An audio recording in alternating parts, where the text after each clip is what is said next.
This beautiful Filipino was about to pay her debt. But the moment she saw the list, her reaction was so hilarious, you'll burst out laughing. Watch till the end. Patingin nga po ang listahan. Congrats, bubayad ka na. Sige, tuloy na yan. Oh. Ito yung utang. Oh. Basahin mo nung nandyan sa'yo. Wait, before you see what she saw on the list, hit like and subscribe. You'll never guess her reaction. Sino si Angela? Angela? Oh, sino si Angela? Bakit mas madami pang utang si Angela kaysa sa akin? Ha?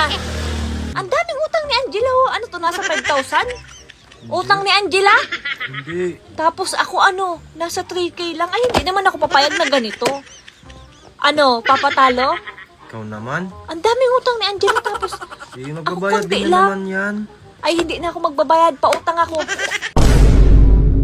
Ha? Pautang. Hindi ako papayag na mas madaming utang yan kaysa sa akin. Dapat ako.